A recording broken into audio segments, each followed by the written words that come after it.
இந்த படம் பண்ணும்போது எனக்கு ராமண்ணன் சொல்லும்போது சிவானன் கூட சேர்ந்து படம் பண்ணுறப்ப எனக்கு ஆச்சரியமா இருந்தது. சிவானன் எப்படி சொன்னார். ராமண்ணன்ட்டையும் அவ்வளவு காமெடி இருக்கும்லாம் நான் எதிர்பார்க்கல. நான் பேரன்பு பார்த்துட்டு நான் 2 நாள் தூங்காமல் இருந்திருக்கேன். மிகச்சிறந்த படைப்பாளி, அதை தாண்டி மிகச்சிறந்த மனிதனும் கூட. மாரி செல்வராஜ் மலையெல்லாம் அவர் காட்டுற அன்பு எனக்கு பொறாமையாக இருக்கும். 24 மணி நேரம் சினிமாவை பற்றி யோசிக்க முடியும்னா அது ஆச்சி பாதாம் ட்ரிங்க். ஆச்சி பாதாம் ட்ரிங்க் ஒன்னு வாங்கினா ஒன்னு free. Green Park Coaching Center, All India First Rank, 720 out of 720. Number of students joined MBBS in 2024, 1951. Green Park Coaching Center. ராமண்ணனை பற்றி சொல்லணும்னா நிறைய சொல்லிக்கிட்டே இருக்கலாம். ஒரு மிகச்சிறந்த படைப்பாளின்றது நம்ம எல்லாருக்குமே தெரிஞ்ச ஒரு விஷயம். படைப்பாளி, மிகச்சிறந்த படைப்பாளி, அதை தாண்டி மிகச்சிறந்த மனிதனும் கூட. அதுக்கு நீங்கள் ஒரு உதாரணமாக கூட பார்த்துருக்கலாம். தன்னோட அசிஸ்டண்ட்டுகளையே விட்டு ஆடியோ ரிலீஸ் பண்ண வைக்கிறதுலாம் உண்மையாகவே அவருடைய அசிஸ்டன்ஸுகளை அவர் கேர் பண்ணுற விதமே எனக்கு அவர் ரொம்ப என்கிட்ட அட்மையர் பண்ண வச்சது. மாரி செல்வராஜ் மலையெல்லாம் அவர் காட்டுற அன்பு எனக்கு பொறாமையாக இருக்கும். நம்ம மாரி செல்வராஜ் இருக்கக்கூடாது அப்படின்னு அவ்வளோ நேசிப்பார். அவரை பற்றி அவ்வளோ கேர் எடுப்பார். எனக்கு ஆச்சரியமாக இருக்கும்.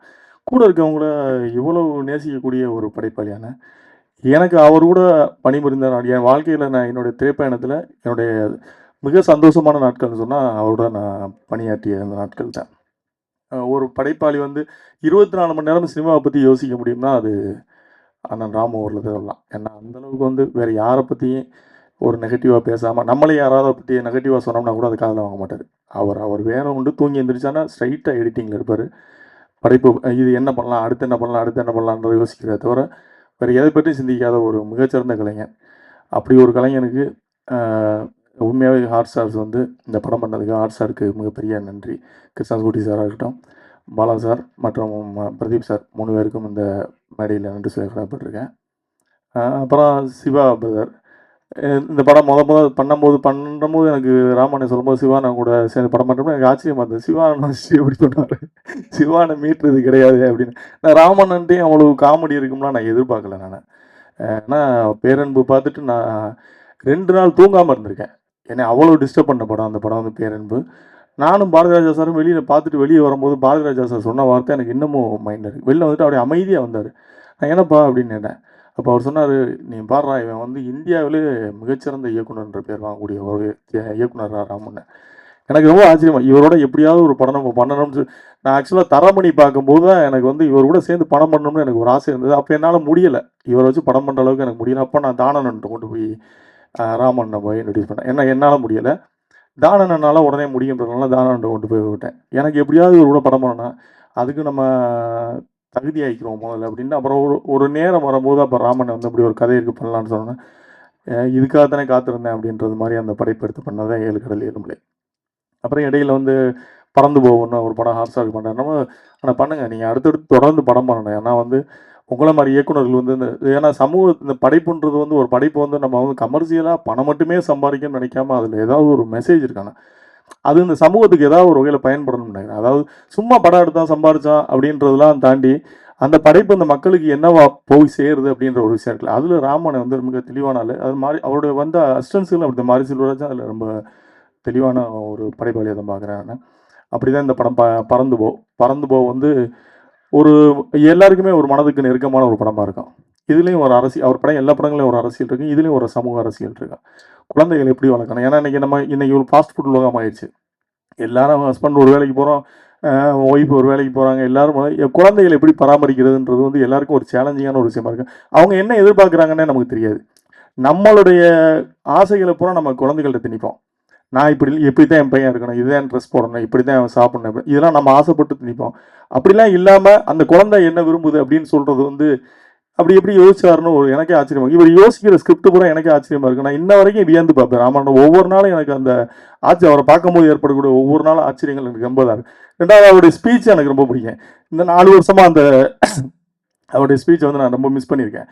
சமீபகாலம் மேடைகளில் கூட ஒரு அதிகமாக பேசுறதில்லை நினைக்கிறேன். 2 வார்த்தை பேசிட்டு அது மாரி செல்வராஜ் மேடையிலாவது கொஞ்சம் அதிகமாக பேசுவார் பார்த்தா அங்கேயும் சொல்லிட்டு உட்காந்து நான் எனக்கு ரொம்ப மென்டலி கொஞ்சம் டென்ஷனாகவும் டயர்டாகவும் இருக்கும்போது பார்த்தோன்னா அவருடைய ஸ்பீச் பார்ப்பேன். பழைய ஸ்பீச்லாம் யூடியூப்பில் இருக்கும், நீங்கள் பாருங்கள், மிக அற்புதமாக இருக்கும். என்னடா இப்படி ஒரு லெஜெண்டா அப்படின்ற மாதிரி நமக்கு நம்ம அப்படி தான் நம்ம இருக்கும்போது தேட மாட்டோம், இல்லாத தேடி இருப்போம், அப்படி தான் நம்ம.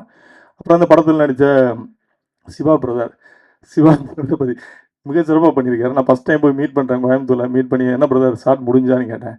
இல்லை பிரதர் இப்போ தான் ஓடி வந்திருக்கேன், அடுத்து ஓடுறதுக்கு ரெடியாக இருக்காமல் இருந்தார். என்ன பிரதர் ஓட விட்டுருந்தேன், இப்படியே ஓட விட்டுருந்தேன், நான் இது வரைக்கும் ஓடினது விட்டுருந்தேன், சென்னையை போய் சேர்ந்துருப்பேன் பிரதர், கோயம்புத்தூர்லேருந்து அவ்வளோ ஓடிட்டேன்.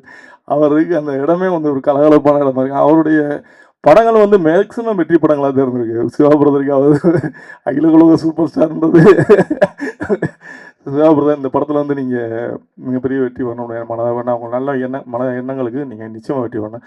அப்புறம் சித்தார்த் பிரதர், அவர் எனக்கு ஒரு என்னோட படத்துலையும் ஒரு பாடல் பாடியிருக்காரு, இந்த படத்துலையும் ஒரு பாடல் பாடியிருக்காரு. அவருக்கும் என்னுடைய வாழ்த்துக்கள். கிரேஸ் ஆண்டனி, அவங்க தமிழ் சினிமாவுக்கு ஒரு புது வரவு. உண்மையாகவே அவங்க தமிழ் சினிமாவில் நிறையா பிஸியாக கூடிய ஒரு ஆர்டிஸ்ட்டாக வருவாங்க நினைக்கிறேன். ஆனால் அவ்வளோ ஒரு எனர்ஜியாக ஒரு காமெடியாக நல்லா பண்ணியிருப்பாங்க. தமிழ் சினிமாவில் அவங்க வருங்காலத்தில் ஒரு பிஸியான ஆர்டிஸ்ட்டாக வர்றதுக்கான அத்தனை தகுதி இருக்குது, வாய்ப்புகள் வரும் நம்புகிறேன். சந்தோஷ் தயாநிதி நம்ம 20 பாட்டு பண்ணியிருக்காப்புல. யுவன் கொஞ்சம் மிஸ் ஆனதை பிடிச்சிட்டா அப்படின்னு நினைக்கிறேன். இல்லைனா யுவன் வந்து ராமன்கிட்டருந்து பிரிக்கவே முடியாது. ஏதோ ஒரு சேனலில் நீ மிகப்பெரிய வெற்றி வருவது. எல்லா பாடல்களுமே சிறப்பாக வந்திருக்கு. பாடல்கள் சிறப்பாக வந்திருக்கு. மதன் கார்கி சாரோட பங்களிப்பு எனக்கும் வந்து, அதாவது திரும்பி ராமன் என்கிட்ட வேலை பார்க்குறதுன்றது ஒரு பெரிய சேலஞ்சான விஷயம். தயாரிப்பாளராக நமக்கு அது ரொம்ப சந்தோஷமாக இருக்கும். என்னென்னா வந்து குவாலிட்டிக்காக போராடுறாரு அப்படின்ற மாதிரி. ஆனால் படைப்பாளிகளுக்கு கூட ஒர்க் பண்ணுறவங்களுக்கு அது வந்து ஒரு டென்ஷனாக தெரியும். மதன் கார்கி சார்ட்ட எனக்கு தெரிஞ்சு கிட்டத்தட்ட ஒவ்வொரு பாட்டுக்கும் ஒரு 10 இது வாங்கியிருப்பார் நினைக்கிறேன், டீம் வாங்கி லிரிக் எழுதி அவரும் டயர்டே ஆகாமல் எழுதி கொடுப்பாரு. மதன் கார்கி சார் வந்து 7 கடை 7 விலைங்கன்னா அவருடைய கான்ட்ரிபியூஷன் வந்து மறக்கவே முடியாது. எத்தனை தடவை நன்றி சொன்னாலும் வார்த்தைகள்லாம் பார்த்தீங்கன்னா அந்த பாடல் வரம்ப பாருங்கள், ஒவ்வொரு வார்த்தைகளும் புதுசாக இருக்கும். இது வரைக்கும் எழுதப்படாத வார்த்தைகள் புதுசாக இருக்கும் அந்த வார்த்தைகள் வரும். ராமண்ணன் 2 பேர் வந்து மாறி எழுதி வாங்கி அப்படி ஒரு ஹிட்டு பாடல், அதுக்காக வெயிட் பண்ணிகிட்டு இருக்கோம். விரைவில் அந்த 7 கடல் 7 மணியும் வந்து வெளிவரும். மற்றபடி இந்த படத்தில் பங்கு பெற்ற அனைத்து பேருக்கும் தம்பி சிறப்பாக பண்ணியிருக்க, உனக்கும் என்னுடைய வாழ்த்துக்கள்.